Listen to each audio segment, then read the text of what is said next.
Okay, we are now on the third problem of our notes here in the practice section. I believe it's on page 98 of your Brentwood notes.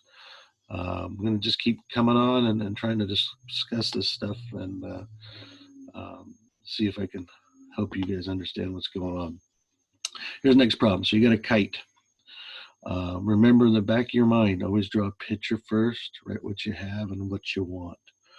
So Eddie's kite starts from here. Here's Eddie. And he's flying something straight up in the air at 50 feet.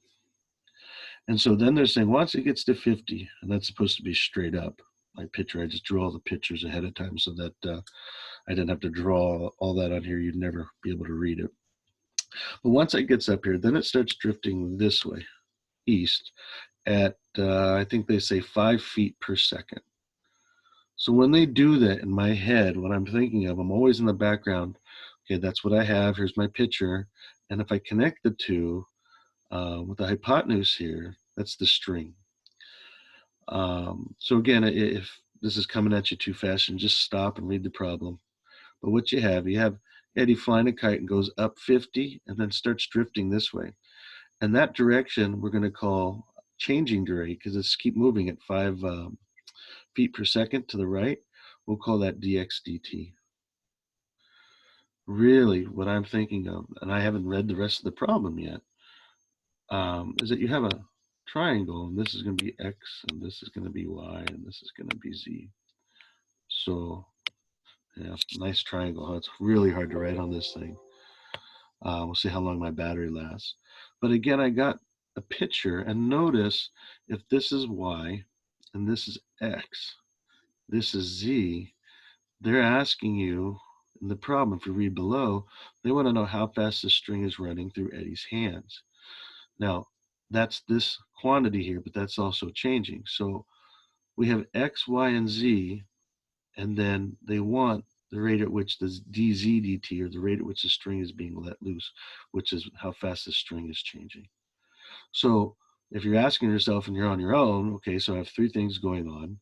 Best thing to do is probably use Pythagorean's theorem, which relates all the 2 sides of a triangle, a right one, to the other side. Remember, a squared plus b squared equals c squared? So this is the same thing. Once you have that, again, watch what I'm going to do. I'm going to take the derivative with respect to time of both sides implicitly. So when you take the derivative here, you have to take the derivative of all of this. Notice it goes to the x and the y, and then on the right side, with respect to z as well.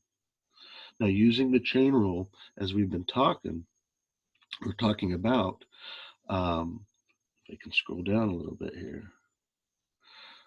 I'm sorry. The 2 comes down,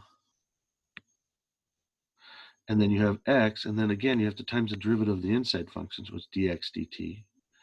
The 2 comes down, so, which is there, to y times the derivative of the inside function, dy dt, and then the 2 comes down, times the derivative of the inside function, dz dt. So you have 1, 2, 3, 4, 5, 6 things you need to figure out.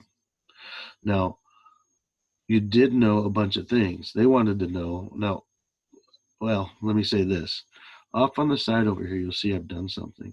They wanted it when the string is 120 feet out. And this is 50 because that's not changing. So you can always, off to the side or on a piece of scratch paper, figure out all the sides that are related at the time that they're asking the original question. So the whole question is, how fast is this string running out at 120 feet of string?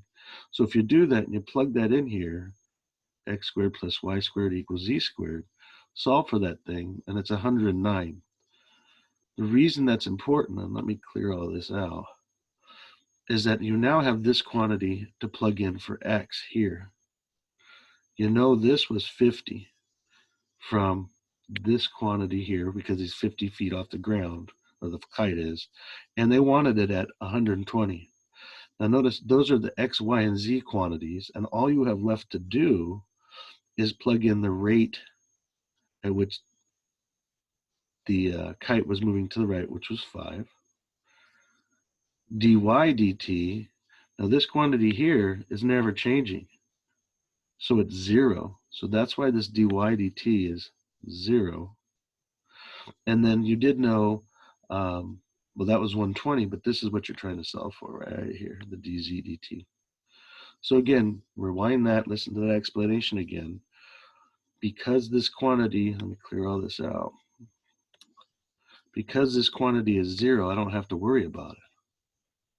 This quantity over here is 1090, and I just divided both sides by the 240 here.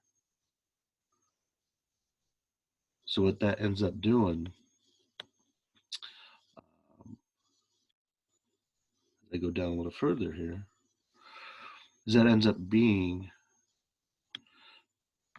4.54 feet per second. I can't go anymore because the screen reader didn't go down that far, but so that this down here, sorry, should say dz dt. Okay, so notice the pattern of what's happening up above. Sorry, up here at the top, we were figuring out how to draw a picture. We had what we want and when we wanted it. Now, most importantly, then following our rules, you get a formula that relates everything, and then take the derivative implicitly. Once you do that, you end up with a nice formula that's here.